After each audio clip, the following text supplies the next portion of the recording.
Hi friends, இன்றைக்கி நம்ம வீட்டுக்கு தேவையான யூஸ்ஃபுல்லான கிச்சன் டிப்ஸ் தாங்க பார்க்க போகிறோம். அது மட்டும் இல்லைங்க, மிக்ஸி மேலே இந்த பொருள் மட்டும் போட்டு க்ளீன் பண்ணி பாருங்கள். எவ்வளோ பழைய மிக்ஸியாக இருந்தாலும் நல்லா பளிச்சுன்னு மாறுங்க. வீடியோவை ஸ்கிப் பண்ணாமல் ஃபுல்லாக பாருங்கள். நீங்கள் யாராச்சும் ஃபஸ்ட் டைம் பார்க்குறதா இருந்தால் சப்ஸ்கிரைப் பண்ணிக்கோங்க. ஆல் என்ற பெல் சிம்பிள் இருக்குது, அதுவுமே கிளிக் பண்ணி வச்சுக்கோங்க. இப்போ வாங்க வீடியோக்குள்ளே போகலாம். ஃபஸ்ட்டு டிப்பு என்னன்னு சொல்லி பார்க்கலாங்க. நம்ம வீட்டில் நம்ம கேஸ் அடுப்புலாம் அடிக்கடிக்கு யூஸ் பண்ணோம் இல்லையா, அந்த கேஸ் பர்னர் பார்த்தீங்கன்னா நம்ம அடிக்கடிக்கு க்ளீன் பண்ணி வச்சுக்கணுங்க. ஒரு வேளை க்ளீன் பண்ண முடியலனா அதுக்கு இந்த டிப்ஸை நீங்கள் ட்ரை பண்ணுங்கள். நான் பார்த்தீங்கன்னா 3 அடுப்புன்றதால 3 பர்னர் எடுத்து வச்சுக்கிட்டேன். இந்த பர்னர் மேலே நம்ம முகத்துக்கு போடக்கூடிய பவுடர் இருக்கு இல்லையா, இந்த பவுடர் நம்ம பர்னர் மேலே எல்லா பக்கமும் இது போல் நம்ம கொட்டிக்கலாங்க. இந்த மாதிரி நம்ம பவுட்ரு கொட்டினதுக்கப்புறம் ஒரு பழைய ப்ரஷ் நம்ம எடுத்துக்கலாங்க. பழைய ப்ரஷ் எடுத்துகிட்டு இந்த பர்னர் மேலே எல்லா பக்கமும் நல்லா நீங்கள் தேய்ச்சி விடுங்க. இந்த மாதிரி நீங்கள் பவுட்ரு கொட்டி நீங்கள் தேய்க்கும் போது பர்னர் மேலே நமக்கு அதிகமாக அழுக்கு படியாது. அது மட்டும் இல்லாமல் அந்த பர்னர் உள்ளுக்குள்ளே ஹோல்ஸ்லாம் இருக்கு இல்லையா, அது எல்லாமே நமக்கு கிளியர் ஆகிடும். ஒருவேளை அடைஞ்சிருந்தாலுமே நமக்கு நல்லாவே தெரிஞ்சிருங்க. இப்போ நம்ம பர்னர் மேலே எல்லா பக்கமும் நம்ம க்ளீன் பண்ணிட்டோம். அதுக்கப்புறம் பர்னர் உள்ளு பக்கமும் இதே பாரு நீங்கள் க்ளீன் பண்ணிக்கோங்க. இந்த மாதிரி நம்ம பர்னரை உள் பக்கம் வெளி பக்கம் 2 பக்கமும் ப்ரஷ்ஷை வச்சு நல்லா நம்ம க்ளீன் பண்ணிக்கலாம். இந்த மாதிரி நீங்கள் க்ளீன் பண்ணும்போது நமக்கு ஒரு வேளை ஓட்டை அரைஞ்சிச்சுன்னா ஒரு பின்னுக்கு வச்சு நீங்கள் ஓட்டை ஃபுல்லாகவே கிளியர் பண்ணிட்டு எப்போதும் போல் நீங்கள் ப்ரஷ் வச்சு நல்லா நம்ம தேய்ச்சிக்கலாங்க. இந்த மாதிரி நீங்கள் கேஸ் பர்னர் க்ளீன் பண்ணி பாருங்கள். நமக்கு கேஸ் பர்னர் உள்ளுக்குள்ளே ஓட்டை அடையும் இல்லையா, அந்த மாதிரி நமக்கு ஓட்டை அடையாமல் ரொம்ப கிளியராக இருக்குங்க. கண்டிப்பாக இந்த டிப்ஸ் உங்களுக்கு ரொம்பவே யூஸ்ஃபுல்லாக இருக்கும். மறக்காமல் இந்த டிப்ஸை நீங்கள் ஒரு டைம் நீங்கள் ட்ரை பண்ணி பாருங்கள். நான் இப்போ பாருங்கள் மொத்தமாக 3 பர்னர் எடுத்தோம் இல்லையா, நான் 3 பர்னருமே எல்லா பக்கமும் நல்லா நான் தேய்ச்சிக்கிட்டேன். இந்த மாதிரி நீங்கள் தேய்ச்சதுக்கப்புறம் எப்போதும் போல் நீங்கள் அடுப்பில் போட்டு யூஸ் பண்ணிக்கலாம். இந்த மாதிரி நீங்கள் பண்ணும்போது நமக்கு எல்லா ஓட்டுமே நல்லா கிளியராக இருக்கும். நல்லாவே நமக்கு நெருப்பு எரிஞ்சு வருங்க. கண்டிப்பாக இந்த சின்ன டிப்பை நீங்கள் ட்ரை பண்ணி பாருங்கள். நமக்கு ரொம்பவே யூஸ்ஃபுல்லாக இருக்குங்க. நெக்ஸ்ட்டு டிப்பு என்னன்னு சொல்லி பார்க்கலாம். நம்ம வீட்டில் நம்ம பாத்ரூம் க்ளீன் பண்ணுற இது போல் நார்லாம் வச்சுருப்போம் இல்லையா, இந்த மாதிரி நம்ம நார் எடுத்துக்கலாங்க. அதுக்கப்புறம் ஏதாச்சும் ஒரு குச்சோ இல்லைனா கட்டை ஸ்டிக் ஏதாச்சும் இருந்தால் நீங்கள் எடுத்து வச்சுக்கலாங்க. நான் பாருங்கள் இது போல் நார் எடுத்துக்கிட்டேன். அதுக்கப்புறம் கட்டை ஸ்டிக்கை இந்த மாதிரி நார் உள்ளுக்குள்ளே இந்த மாதிரி நீங்கள் வச்சுக்கோங்க. இந்த மாதிரி நீங்கள் வச்சதுக்கப்புறம் அந்த நார் இருக்குல்ல, இந்த நாரை நீங்கள் நல்லா நீங்கள் ரவுண்ட் ஷேப்பில் இது போல் நீங்கள் ரோல் பண்ணிக்கோங்க. நீங்கள் ரோல் பண்ணும்போது நல்லா டைட்டாக பிடிச்சி நீங்கள் ரோல் பண்ணிக்கோங்க. இந்த மாதிரி நம்ம ரோல் பண்ணதுக்கப்புறம் லப்பர் பேண்ட் எடுத்துக்கலாங்க. லப்பர் பேண்ட் எடுத்துகிட்டு ஃபஸ்ட்டு நம்ம அடியில் ஒரு லப்பர் பேண்ட் நம்ம போட்டு விட்டுக்கலாங்க. நல்லா டைட்டாக நீங்கள் லப்பர் பேண்டை போட்டு விட்டுக்கோங்க. அதுக்கப்புறம் மேலே கரெக்டாக நீங்கள் பிடிச்சிட்டு அதுக்கப்புறம் நம்ம இன்னொரு லப்பர் எடுத்துக்கலாங்க. இன்னொரு லப்பர் எடுத்துகிட்டு மறுபடியும் நல்லா நம்ம டைட்டாக லப்பர் பேண்டை போட்டு விட்டுக்கலாங்க.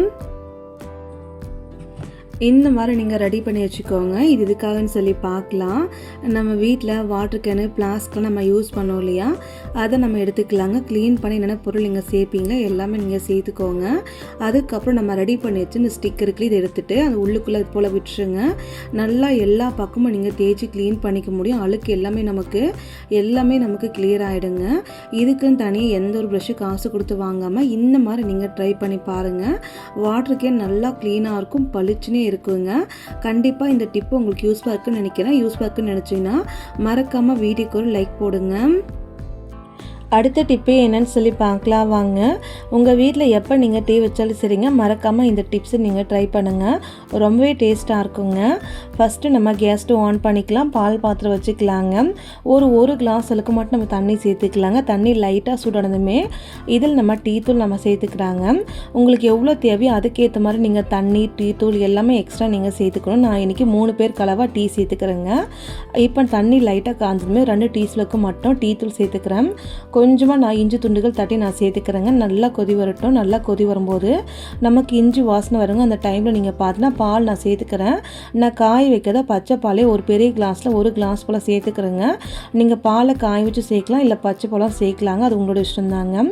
இந்த மாதிரி நம்ம பால் சேர்த்ததுக்கப்புறம் நீங்கள் சர்க்கரை நம்ம சேர்த்துக்கலாங்க. சர்க்கரை சேர்த்துட்டு ஒரு 2 நிமிஷம் போல் நீங்கள் மீடியம் ஃப்ளேம்லேயே நல்லா நம்ம கொதிக்க வச்சுக்கலாங்க. டீயை நம்ம எந்த அளவுக்கு கொதிக்கிறோமோ அந்தளவுக்கு டேஸ்ட் ரொம்பவே நல்லாயிருக்கும்.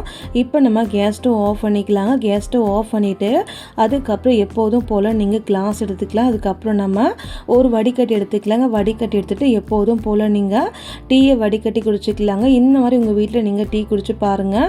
டேஸ்ட்டு ரொம்ப ரொம்ப டேஸ்ட்டாக இருக்கும். நல்லா நமக்கு வாசனையாக இருக்குங்க.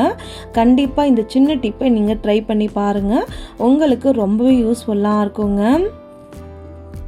அடுத்த டிப்பே என்னன்னு சொல்லி பார்க்கலாம் வாங்க. பருப்பு குழம்பு செய்யும்போது இந்த டிப்ஸை நீங்கள் ட்ரை பண்ணுங்கள். ஏன்னா பருப்பு குழம்பு நிறைய பேருக்கு ஒத்துக்காது. அது மட்டும் இல்லாமல் ஒரு சில பருப்புங்க நமக்கு சீக்கிரமாக வெந்து வராதுங்க. அந்த மாதிரி டைமில் இந்த டிப்ஸை நீங்கள் ட்ரை பண்ணுங்கள். பருப்பு குழம்பு நீங்கள் செய்ய போகிறீங்கன்னா ஒரு 10 நிமிஷத்துக்கு முன்னாடியே பருப்பு எடுத்துகிட்டு நல்லா க்ளீன் பண்ணி அழைச்சி ஊற வச்சுக்கோங்க. இப்போ நான் பருப்பு ஒரு 10 நிமிஷம் போல் ஊற வச்சுருந்தேங்க. பருப்பு நான் குக்கருக்குள்ளே சேர்த்துக்கிட்டேன். தண்ணி நான் சேர்த்துக்கிறேன். இது கூடவே நீங்கள் ஒரு 1/4 டீஸ்பூன் போல் நீங்கள் ஜீரகமும் சேர்த்துக்கணும். நீங்கள் ஜீரகம் சேர்த்து பருப்பு வைக்கும்போது நமக்கு பருப்பு குழம்பு ரொம்ப வாசனையாக இருக்கும், டேஸ்ட்டாக இருக்கும், நல்லா நமக்கு ஜீரணமும் கிடைக்குங்க. அதுக்கப்புறம் நமக்கு கொஞ்சமாக எண்ணெய். நான் இன்றைக்கி பருப்பு குழம்பு செய்ய போகிறதுனால தக்காளி வெங்காயம் எல்லாமே நான் இந்த குக்கர் உள்ளுக்குள்ளே நான் சேர்த்துக்கிறேங்க. இந்த மாதிரி எல்லா பொருளும் நீங்கள் சேர்த்ததுக்கப்புறம் லாஸ்ட்டாக நீங்கள் ஒரு கொஞ்சம் போல் மட்டும் நீங்கள் நெய் சேர்த்துக்கணும். நெய் எதுக்காகனா நமக்கு பருப்பு குழம்பு சீக்கிரமாக கெட்டு போகாது, நல்லா வாசனையாக இருக்கும், நமக்கு நல்லா டேஸ்ட்டாக இருக்கும். இப்போ பாருங்கள், ஒரு கரண்டி வச்சு நல்லா நான் கலக்கிக்கிறேன். அதுக்கப்புறம் எப்போதும் போல் நீங்கள் மூடி போட்டுட்டு ஒரே ஒரு விசில்னா 2 விசில் மட்டும் வச்சா போதுங்க. நான் பார்த்தீங்கன்னா ஒரே ஒரு விசில் மட்டும் தாங்க வச்சேன். ஏன்னா பருப்பு எப்போவுமே நமக்கு நைஸாக கடையத்தட ஒன்றும் அதிகமாக கடைஞ்சி நம்ம பருப்பு குழம்பு செஞ்சதாங்க நமக்கு பருப்பு குழம்பு நல்லா நமக்கு டேஸ்ட்டாக இருக்கும். இப்போ நீங்களே பார்த்துருப்பீங்க, நான் ஒரே ஒரு விசில் மட்டும் தாங்க வச்சேன். அதுக்கே பருப்பு நமக்கு நல்லா வெந்து வந்திருக்குங்க. தண்ணி மட்டும் நீங்கள் வடிச்சிட்டு ஒரு மத்துக்கோல் போட்டு லைட்டாக நீங்கள் கடைஞ்சி எடுத்துக்கோங்க. ரொம்ப அதிகமாக நீங்கள் கடைஞ்சி எடுத்துக்காதீங்க. நான் இப்போ பாருங்கள், மத்துக்கோல் போட்டு ஒன்றும் அதிகமாக நான் கடைஞ்சி எடுத்துக்கிறேங்க. இந்த மாதிரி நீங்கள் கடைஞ்சதுக்கப்புறம் எப்போதும் போல் நீங்கள் பருப்பு குழம்பு நீங்கள் செஞ்சுக்க முடியுங்க. இந்த மாதிரி ட்ரை பண்ணி பாருங்கள். பருப்பு குழம்பு அவ்வளோ ருசியாக இருக்கும். கண்டிப்பாக இந்த டிப்ஸ் உங்களுக்கு ரொம்பவே யூஸ்ஃபுல்லாக இருக்கும். மறக்காமல் இந்த டிப்ஸை ஒரு டைம் நீங்கள் ட்ரை பண்ணுங்கள். அடுத்த டிப்பு என்னன்னு சொல்லி பார்க்கலாம் வாங்க. நான் இன்றைக்கி பார்த்தீங்கன்னா மிக்ஸி எடுத்துருக்கேன். நம்ம வீட்டில் நம்ம அடிக்கடிக்கு மிக்சியில் யூஸ் பண்ணோம் இல்லையா, அந்த மாதிரி நம்ம யூஸ் பண்ணுற மிக்சியில் நமக்கு நிறைய அழுக்கு படிஞ்சிருங்க. அதை நம்ம எப்படி க்ளீன் பண்ணலான்னு சொல்லி பார்க்கலாம். அது மட்டும் இல்லைங்க, மிக்ஸி மேலே எவ்வளோ அழுக்கு படிஞ்சிருந்தாலும் இந்த மெத்தட் நீங்கள் ட்ரை பண்ணி பாருங்கள். மிக்ஸி நமக்கு பார்க்கவே நல்லா பளிச்சுன்னு புதுசு போலவே இருக்குங்க. இப்போ இந்த மிக்ஸி நான் ஒரு ஓரம் வச்சுக்கிட்டேன். அதுக்கப்புறம் நான் ஒரு கப் எடுத்துக்கிறேங்க. கப்புக்குள்ளே நம்ம கொஞ்சமாக ஷாம்பு சேர்த்துக்கலாங்க. எந்த ஷாம்பு இருந்தாலுமே கொஞ்சம் போல் நீங்கள் சேர்த்துக்கோங்க. ஒரு 1/4 டீஸ்பூனுக்கு இட்லிக்கு போடக்கூடிய சோடா சேர்த்துக்கோங்க. ஒரு கொஞ்சம் போல் ஒரு பாதிலுக்கு லெமன் ஜூஸுமே நீங்கள் புழிஞ்சு விட்டுக்கோங்க. அதுக்கப்புறம் நம்ம கை வச்சு நல்லா நம்ம மிக்ஸ் பண்ணிக்கலாங்க. இப்போ பாருங்கள், ஷாம்பு, சோடா, அதுக்கப்புறம் லெமன் ஜூஸ் ஃபுல்லாகவே நமக்கு நல்லா மிக்ஸ் ஆகிடுச்சுங்க. அதுக்கப்புறம் நான் இது போல் ஒரு ஸ்பாஞ்ச் எடுத்துக்கோங்க. இது போல் ஸ்பாஞ்சு தான் எடுத்துக்கோங்க. அப்போல்லாம் நீங்கள் பாத்திரம் க்ளீன் பண்ணி வச்சுக்கோ நார்லையே அதை எடுத்துக்கோங்க. இப்போ நம்ம ரெடி பண்ணி சொல்யூஷன் இருக்கிற தொட்டு நீங்கள் இப்போ நான் இது போல் ஸ்பாஞ்சு தொட்டு மிக்ஸி மேலே எல்லா பக்கமும் நான் தேய்ச்சி விட்டுக்கிறேன். இந்த மாதிரி நீங்கள் எல்லா பக்கமும் தொட்டு தேய்க்கும் போது நீங்கள் தெரியும் மிக்ஸி மேலே 4 பட்ட அழுக்கு நம்ம எப்போ படிஞ்ச அழுக்காக இருந்தாலுமே நமக்கு ரொம்ப சூப்பராக க்ளீன் ஆயிருங்க. மிக்ஸி மேலே நீங்கள் தேய்க்கும் போது அது மேலே நமக்கு சின்ன சின்ன ஓல்ஸ்லாம் வரும் இல்லையா, அந்த ஓல்ஸ் மேலே இந்த சொல்யூஷன் படாத மாதிரி நல்லா நீங்கள் தேய்ச்சிக்கோங்க.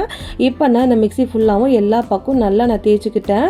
அதுக்கப்புறம் மிக்ஸி மேலே இது போல் நீங்கள் தேய்ச்சி விட்டுட்டு அந்த மிக்ஸியில் நமக்கு நிறைய அழுக்கு இருக்கு இல்லையா, அதுவுமே நம்ம க்ளீன் பண்ணதுக்காக ஒரு பழைய ப்ரஷ் எடுத்துக்கிட்டேன். பழைய ப்ரஷ் எடுத்துகிட்டு நம்ம ரெடி பண்ணிச்ச சொல்யூஷனில் நல்லா தொட்டு அந்த ப்ரஷ்ஷை வச்சுட்டு நல்லா நீங்கள் தேய்ச்சி விடுங்க.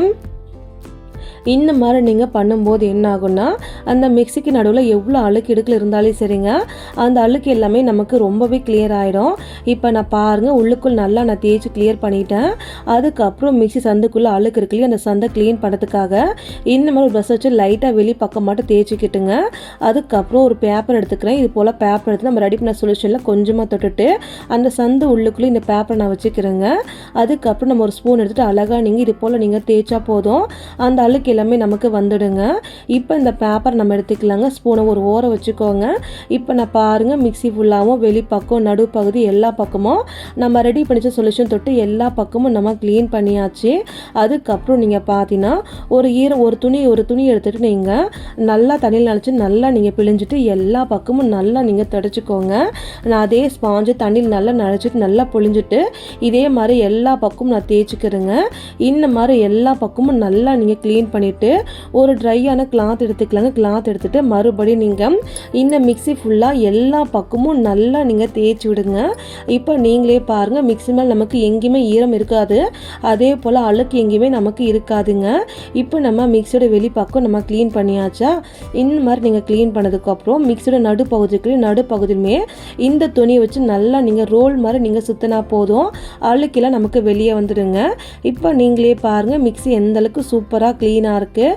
ஃபஸ்ட்டு பார்க்குறதுக்குமே இப்போ பார்க்குறதுக்குமே உங்களுக்கே நல்லா வித்தியாசம் தெரியும் இல்லையா? கண்டிப்பாக இந்த டிப்ஸை நீங்கள் ட்ரை பண்ணி பாருங்கள். இந்த 3 பொருள் மட்டும் இருந்தால் போதும், எவ்வளோ அழுக்கான மிக்ஸியாக இருந்தாலுமே நல்லா நம்ம பளிச்சுன்னு க்ளீனாக வச்சுக்க முடியும். கண்டிப்பாக இந்த டிப்ஸை நீங்கள் ட்ரை பண்ணுங்கள், ரொம்பவே உங்களுக்கு யூஸ்ஃபுல்லாக இருக்கும். ஓகே ஃப்ரெண்ட்ஸ், இந்த வீடியோ உங்களுக்கு பிடிச்சிருந்தா லைக் பண்ணுங்கள், சப்ஸ்கிரைப் பண்ணுங்கள், ஷேர் பண்ணுங்கள், ட்ரை பண்ணுங்கள்.